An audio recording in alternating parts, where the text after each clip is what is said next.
CM Pushkar Singh Dhami का हरिद्वार का दौरा। प्रेमनगर आश्रम में श्री राम कथा में हुए शामिल। कार्यक्रम को सीएम धामी ने किया संबोधित।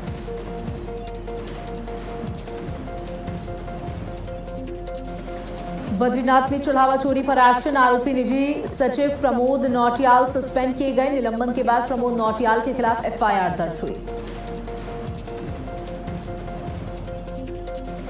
हर्षिल में बाढ़ सुरक्षा कार्यों का निरीक्षण। एसपी कमलेश उपाध्याय ने किया निरीक्षण। भागीरथी नदी पर लगातार निगरानी के निर्देश। बारिश के चलते चमोली में पहाड़ी से गिरा भारी मलबा। नंदप्रयाग नंदानगर मार्ग हुआ बंद। मलबा गिरने से सड़क पर लगा लंबा जाम। राज्य के कई जिलों में बारिश का अलर्ट। कुछ इलाकों में तेज बारिश होने की संभावना। अगले 2 से 3 घंटे के लिए येलो अलर्ट जारी।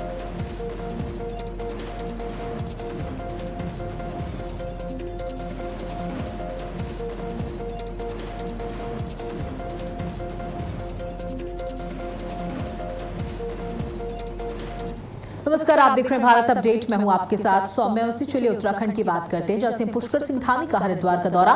प्रेमनगर आश्रम में श्री राम कथा में शामिल हुए सीएम। श्री राम कथा में सीएम धामी का संबोधन। तो मुख्यमंत्री ने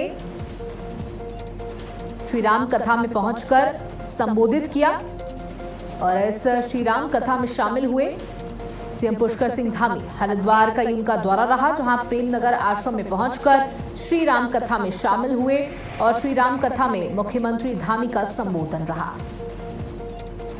तो मुख्यमंत्री पुष्कर सिंह धामी हरिद्वार के दौरे पर रहे, जहां उन्होंने प्रेमनगर आश्रम में आयोजित श्री राम कथा कार्यक्रम में हिस्सा लिया। इस दौरान मुख्यमंत्री ने कथा का श्रवण किया और कार्यक्रम को संबोधित भी किया। तो देखिए, सीएम जब कथा में पहुंचे, इस कार्यक्रम में पहुंचे, तो जो वहां पर भक्तगण थे वो सभी सीएम को देखकर बेहद उत्साहित नजर आए और सम्मानित भी किया। मुख्यमंत्री ने कथावाचक को श्री राम कथा में सीएम धामी ने उपस्थिति दर्ज कराई और इसके बाद संबोधित भी किया। तमाम बड़ी बातें कही मुख्यमंत्री पुष्कर सिंह धामी ने। तो देखिए, मुख्यमंत्री के दौरों का दौर जारी है।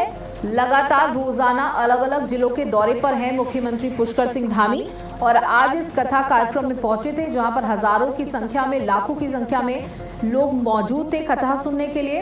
और ये कथा प्रेमनगर आश्रम में हो रही थी। श्री राम कथा में मुख्यमंत्री ने अपनी सहभागिता दी और वहां पर अंग वस्त्र देकर कथावाचक का सम्मान भी किया।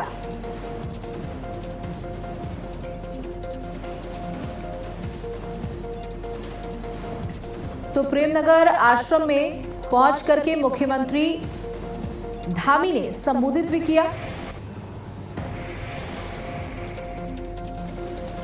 तो ये तस्वीरें उसी कथा से आपको दिखा रहे हैं, जहां पर सुप्रसिद्ध कथावाचक उनको अंग वस्त्र देकर के मुख्यमंत्री ने सम्मानित किया और उनका धन्यवाद किया कि वो उत्तराखंड की धरती पर आए और लोगों के बीच में अपने शुभ विचार रखे। और इस दौरान मुख्यमंत्री पुष्कर सिंह धामी ने संबोधित भी किया।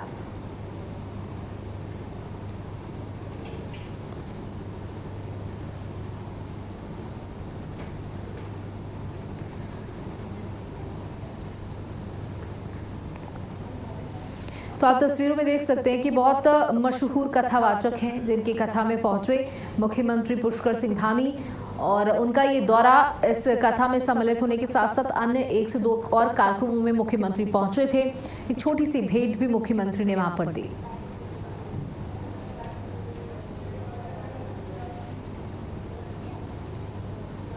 पावन अवसर पर पूज्य बापू जी की श्री राम कथा के समापन दिवस पर आप सबके बीच में उपस्थित होकर पूज्य बापू का आशीर्वाद लेने का मुझे सौभाग्य मिला है। आप सबका आशीर्वाद लेने का सौभाग्य मिला है। मैं सच में अपने आप को बहुत सौभाग्यशाली महसूस कर रहा हूँ। कुछ देर थोड़ा आज बारिश होने के कारण से पूज्य बापू, आज मौसम काफ़ी ख़राब है, उस कारण से कुछ विलम्ब भी मुझे हुआ और वैसे मैं समय से पहले पहुँच जाता हूँ। जहाँ जहाँ भी बापू की कथा होती है वहाँ मैं आधा घंटा पहले पहुँच जाता हूँ। पिछले वर्ष हम लोग और एक बात और मैं सोच रहा था, जब मैं कथा में बापू का आशीर्वाद लेने के लिए कथा के अवसर पर आता हूँ तो वहाँ बारिश जरूर हो जाती है, और बारिश का होना हमारे यहाँ बहुत शुभ माना जाता है।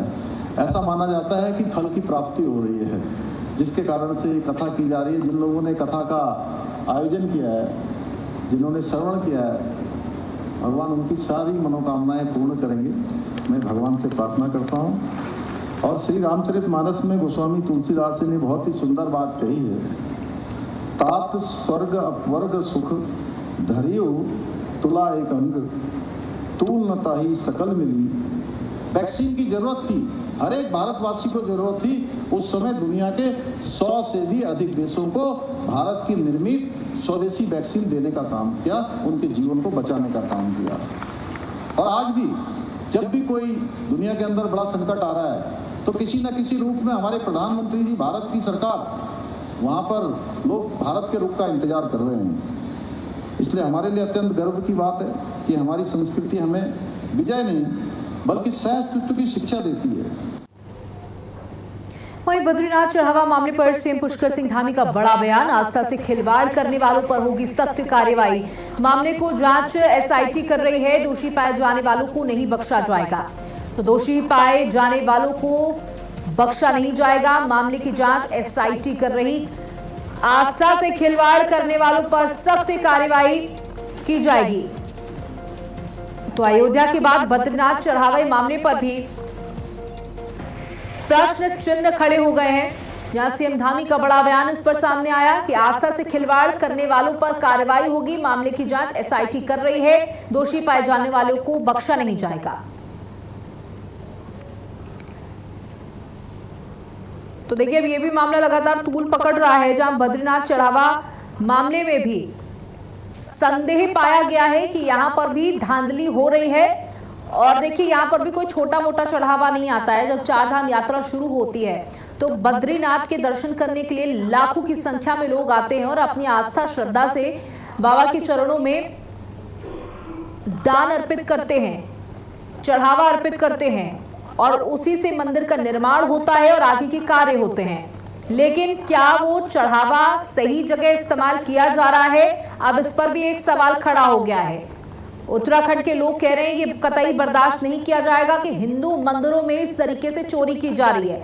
लोग अपनी आस्था से मंदिर के निर्माण कामों के लिए, तमाम त्योहारों के लिए आस्था से चढ़ावा चढ़ाते हैं और कुछ लोग लगातार धनाढ्य होते चले जा रहे हैं मंदिर के पैसों से।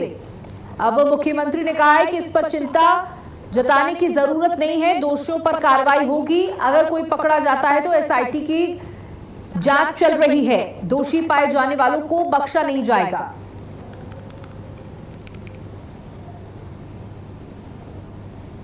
कार्रवाई सब हो गई है, आपको अपडेट हो जाइए। जो भी देखिए, जो भी दोषी होगा वो छोड़ा नहीं जाएगा, कठोर कार्रवाई होगी। कमेटी बना दी गई है और पुलिस ने अपनी प्रारंभिक जो कार्रवाई प्रारंभ कर दी है, वो दर्ज हो गई है। ये तो गौ हत्या जैसा पाप है जो ऐसे स्थानों पर इस प्रकार की चीजों को करे। जैसे माँ बाप की कोई हत्या कर देता है, उस प्रकार का महापाप है। इसमें ये क्षमा योग्य नहीं है और जो भी होगा उसको पूरा कानून अपना काम करेगा।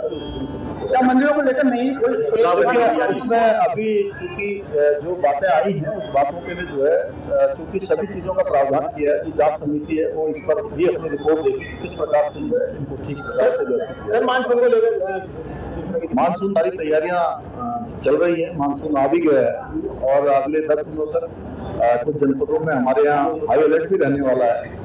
उसी के अनुरूप सभी व्यवस्थाएं आगे बढ़ाई जा रही है। कार्रवाई सब बीजेपी के प्रदेश अध्यक्ष महेंद्र भट्ट ने केदारनाथ और बद्रीनाथ धाम में सोने और चढ़ावे में कथित गड़बड़ी के आरोपों पर कहा है कि अभी इस मामले की जांच चल रही है, इसलिए जांच पूरी होने से पहले किसी नतीजे पर पहुंचना सही नहीं होगा। मीडिया से बातचीत के दौरान उन्होंने कहा कि मंदिर समिति एक स्वायत्त संस्था है और वही पूरे मामले की जांच कर रही है। अगर जांच में कोई गड़बड़ी सामने आती है तो तथ्यों के आधार पर कार्रवाई की जाएगी। उन्होंने ये भी कहा कि फिलहाल वे चोरी के आरोपों से सहमत नहीं है और सभी को जांच पूरी होने का इंतजार करना चाहिए। महेंद्र भट्ट ने 2027 विधानसभा चुनाव को लेकर दावा किया कि उत्तराखंड में बीजेपी फिर से प्रचंड बहुमत के साथ सरकार बनाएगी। वहीं कांग्रेस पर हमला बोलते हुए उन्होंने कहा, कांग्रेस के पास जनता के लिए कोई ठोस मुद्दा या योजना नहीं है, इसलिए वे सिर्फ बीजेपी सरकार पर आरोप लगाने का काम कर रही है। तो बद्रीनाथ में जो मामला सामने आया है उस पर खुलकर महेंद्र भट्ट ने कहा कि अभी तो मैं इस चोरी के मामले से सहमत नहीं हूं, लेकिन उसके बाद भी अगर सवाल उठाए गए हैं तो जांच चल रही है और जांच पूरे होने तक हमें इंतजार करना होगा। अगर कोई आरोपी होगा तो वो जरूर पकड़ा जाएगा और उस पर बड़ी कार्रवाई होगी। हम आस्था के साथ खिलवाड़ बर्दाश्त नहीं करेंगे और अगर कोई भगवान के नाम को खराब करने की कोशिश कर रहा है, हिंदुओं की आस्था को आघात पहुंचाने का प्रयास कर रहा है, तो वो भी संभल जाए। साथ ही 2027 के चुनावों को लेकर उन्होंने एक बार फिर से हुंकार भरते हुए कहा कि 2027 के चुनावों में भारतीय जनता पार्टी एक बार फिर से पूर्ण बहुमत की, प्रचंड बहुमत की सरकार बनाएगी। जांच पूरी होने तक इंतजार करने की बात कही है और तथ्यों के आधार पर ही कार्रवाई होगी। उन्होंने कहा कि ट्रस्ट पर भरोसा जताया गया है और अभी तक इस तरीके की कोई बात सामने नहीं आई है, लेकिन उसके बाद भी अगर सवाल उठाए गए हैं तो जांच जारी है और जांच पूरी होने तक हमें इंतजार करना होगा। अफवाहों पर ध्यान ना दें और उल जलूल की बातों को हवा ना दिया जाए।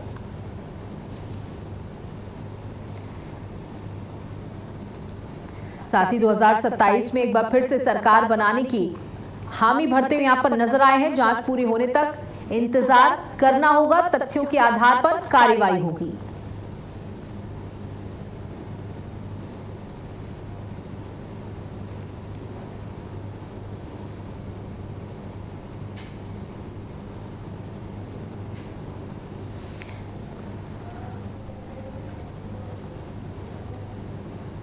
आरोप लगाया है मंदिर समिति स्वायत्त संस्था है, स्वायत्त संस्था उसकी एक जांच कर रही है। जब जांच में कोई बात आएगी तभी इसमें कुछ बातें कही जा सकती हैं। अभी ये कहना कि वहाँ चोरी हुई है, मैं कम से कम इस बात से सहमत नहीं हूँ, क्योंकि जांच चल रही है। जांच के बाद वो तथ्य आएंगे, वो तथ्य के आधार पर कार्रवाई होगी। यही आज का विषय नहीं रहता है। 2027 को लेकर किस तरीके से तैयार है? कार्यक्रम चलने दो यार। 2027 को लेकर पार्टी की तरफ से 2027 भारतीय जनता पार्टी का लक्ष्य है। हम प्रचंड बहुमत का 2027 के चुनाव को जीतेंगे और पहले से ज्यादा विधानसभाएं। राज्य में 26 जुलाई को मनाए जाने वाले कारगिल विजय दिवस की तैयारियां तेज हो गई हैं। सैनिक कल्याण मंत्री गणेश जोशी ने तैयारियों की समीक्षा करते हुए अधिकारियों को सभी व्यवस्थाएं समय पर पूरी करने के निर्देश दिए। उन्होंने बताया कि 25 जुलाई को कारगिल के शहीदों की याद में रन फॉर कारगिल हीरोज का आयोजन किया जाएगा, जो देहरादून के शौर्य स्थल चीट बाग से शुरू होकर गांधी पार्क तक जाएगी। मंत्री ने कहा कि कारगिल विजय दिवस पर राज्य के सभी जिलों में भी कार्यक्रम आयोजित किए जाएं, जिनमें जनप्रतिनिधि, पूर्व सैनिक, वीर नारियां, वीर माताएं और आम लोग शामिल हो। मुख्य राज्य स्तरीय कार्यक्रम 26 जुलाई को देहरादून के गांधी पार्क में होगा, जिसमें मुख्यमंत्री पुष्कर सिंह धामी मुख्य अतिथि के रूप में शामिल होंगे। इस मौके पर कारगिल युद्ध में शहीद हुए उत्तराखंड के वीर सैनिकों के परिजनों, वीर नारियों और वीर माताओं को सम्मानित किया जाएगा। तो 25 जुलाई को दौड़ का आयोजन किया जाएगा। मंत्री गणेश जोशी ने तैयारियों का जायजा लिया। सभी जिलों में शौर्य दिवस कार्यक्रम का आयोजन किया जाएगा, जिसमें कारगिल विजय दिवस की तैयारियां तेज कर ली गई हैं। 25 जुलाई को रन फॉर कारगिल हीरोज का आयोजन किया जाएगा। एक दौड़ उन जाबाजों के नाम पर जिन्होंने अपने लिए अपनी जान निछावर कर दी देश के लिए। सभी जिलों में इस कार्यक्रम का आयोजन किया जाएगा। कारगिल विजय दिवस की तैयारियों को परखा है और 25 जुलाई को रन फॉर कारगिल हीरोज का आयोजन किया जाएगा। मंत्री गणेश जोशी ने सभी तैयारियों की समीक्षा की और जो कमियां मिली उसको दुरुस्त करने के निर्देश जारी कर दिए हैं। आपको बता दें कि ये कार्यक्रम हर जिले में आयोजित किया जाएगा और बड़ी संख्या में लोगों से अपील की जा रही है कि रन फॉर कारगिल हीरोज में सम्मिलित हो, अपनी भागीदारी दर्ज कराएं। इसी तरीके से योगदान करके उन शूरवीरों को याद किया जाए।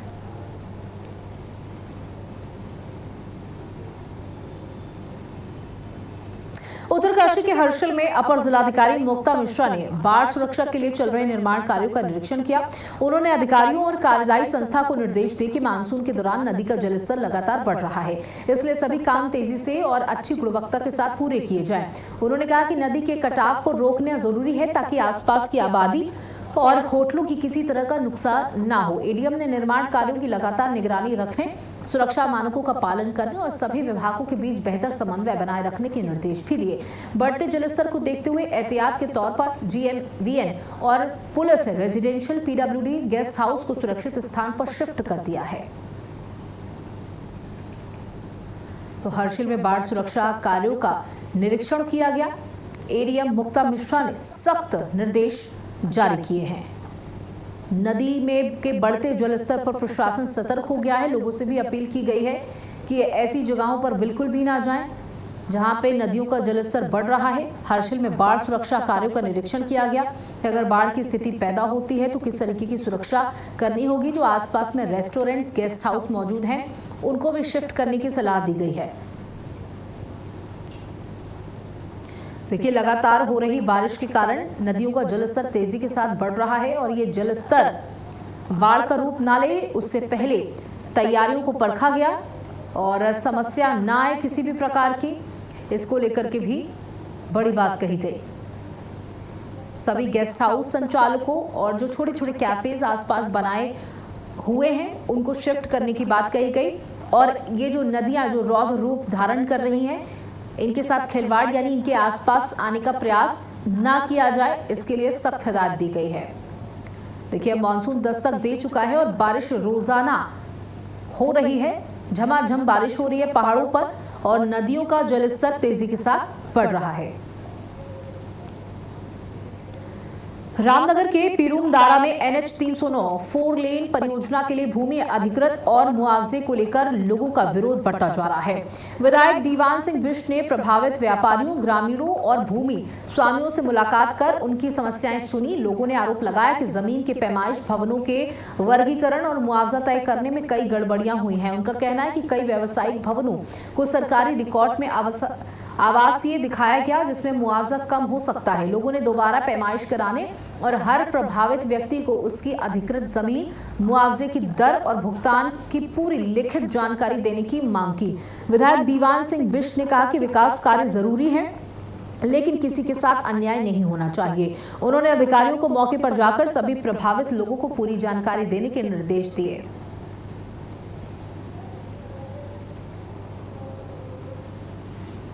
से जो 6 लाइन 4 लाइन हमारे रामनगर में तो 4 लाइन है, उसमें जो लैंड एक्वार की लाइन की गई है।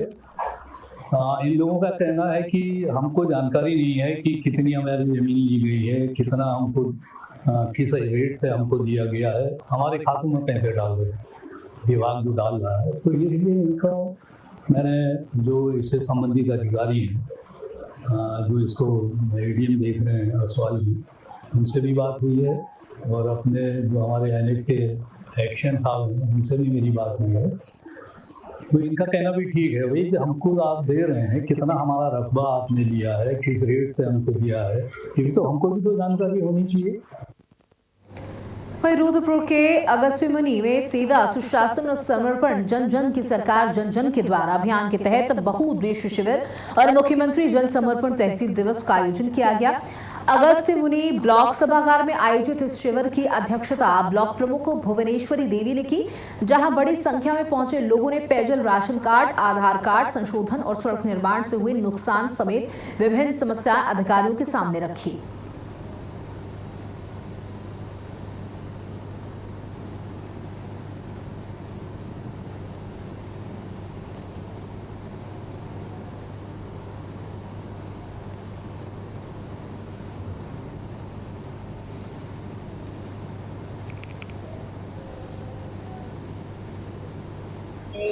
जो सेवा, सुशासन और समर्पण के तहत जो कार्यक्रम चलाया जा रहा है, ये जनपद रुद्रप्रयाग के जो विकास खंड अगस्त्यमुनि में आज ये कार्यक्रम इसमें रखा गया था और जिसमें पूरे जनपद में हमारे इसमें 16 कार्यक्रम, एक पोस्टर बनाया गया जिसमें 16 कार्यक्रम इसमें रखे गए, जिसमें से 3 कार्यक्रम हमारे हो चुके हैं और चौथा कार्यक्रम आज ये इसमें संचालित हुआ है।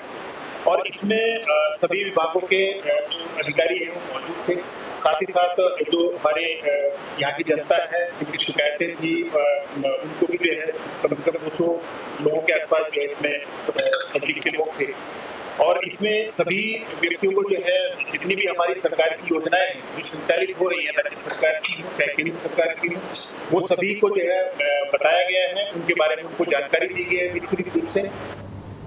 देहरादून, जौलीग्रांट एयरपोर्ट और ऋषिकेश के बीच सफर को आसान और सुरक्षित बनाने के लिए NHAI करीब 743 करोड़ रुपए की लागत से 20 किलोमीटर लंबे भानियावाला जौलीग्रांट ऋषिकेश 4-6 लेन हाईवे का निर्माण कर रहा है।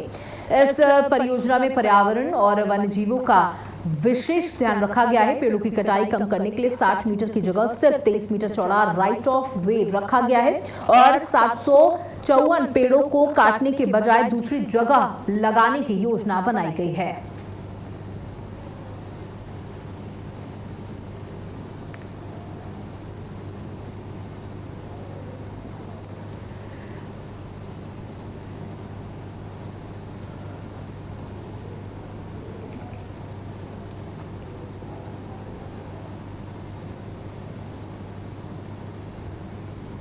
तो ये बड़ी योजना का आयोजन किया जाएगा।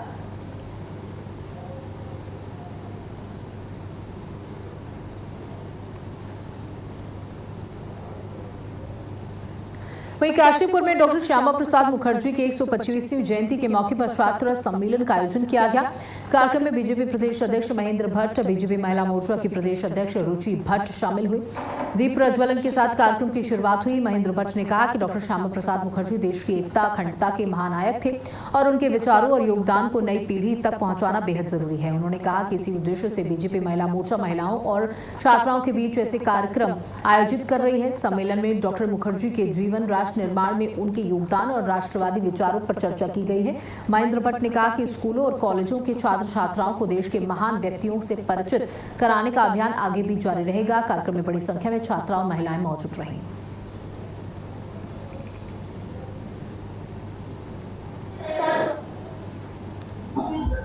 उनके विषय में आने वाली भविष्य की पीढ़ी को भी जानकारी हो, उस भाव के कार्यक्रम महिला मोर्चा द्वारा महिलाओं बेटियों के बीच में करने का प्रयास किया है। ऐसे जो हमारा युवा मोर्चा है, युवाओं के बीच में इस कार्यक्रम करेगा। तो ये कार्यक्रम आज यहाँ काशीपुर में हो रहा है और मैं कह सकता हूँ डॉक्टर श्यामा प्रसाद मुखर्जी जी का जो भी योगदान देश के लिए, सब विषय पर यहाँ पर चर्चा करेंगे और सारे विषय की जानकारी देंगे। तो श्यामा प्रसाद मुखर्जी के अचानक छात्रों से किस प्रकार से सम्मेलन? देखो, डॉक्टर श्यामा प्रसाद मुखर्जी ने देश की एकता, अखंडता का बहुत बड़ा योगदान दिया। चाहे आज जो पश्चिम बंगाल राज्य जो आज भारत के अंदर सुरक्षित है। राज्य के कई जिलों में बारिश का अलर्ट देखने को मिला। देहरादून समेत 6 जिलों में बारिश के आसार, गरज चमक के साथ बारिश के आसार। देहरादून, नैनीताल, चंपावत में बारिश का अलर्ट। टिहरी, उत्तरकाशी, रुद्रप्रयाग में भी बारिश का अलर्ट। कुछ इलाकों में तेज बारिश होने की भी संभावना। मैदानी जिलों में हल्की से मध्यम बारिश के आसार। अगले 2 से 3 घंटे के लिए येलो अलर्ट जारी कर दिया गया है। नदियों नालों के आसपास सतर्क रहने की सलाह दी गई है। तो टिहरी, उत्तरकाशी, रुद्रप्रयाग में बारिश का हाई अलर्ट कर दिया गया है। कुछ इलाकों में तेज बारिश होने की भी संभावना जताई जा रही है। तो मैदानी जिलों में हल्की से मध्यम बारिश के आसार, तो पहाड़ में झमाझम बारिश की आशंका लगाई जा रही, जहां अगले 2 से 3 घंटे के लिए येलो अलर्ट भी जारी किया गया है। नदियों नालों के आसपास सतर्क रहने की सलाह दी जा रही है कि अपनी जान को जोखिम में डालकर नदियों में स्नान ना करें। गरज और चमक के साथ बारिश के आसार बताए जा रहे हैं। अगले 2 से 3 घंटों में झमाझम बारिश होगी और इसको लेकर येलो अलर्ट जारी कर दिया गया है।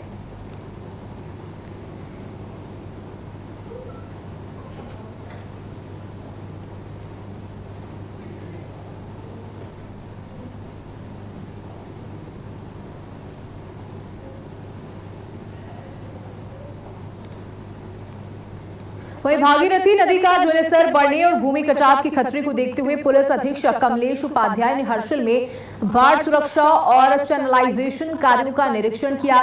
उन्होंने अधिकारियों को निर्देशित किया कि सभी सुरक्षा कार्य तय समय में और अच्छी गुणवत्ता के साथ पूरे किए जाएं। एसपी ने कहा कि नदी के बढ़ते जलस्तर पर लगातार नजर रखी जाए और किसी भी तरह की लापरवाही ना हो। जरूरत पड़ने पर आसपास की बस्ती के लोगों को सुरक्षित स्थानों पर पहुंचाने की पूरी तैयारी रखने के भी निर्देश दिए गए हैं।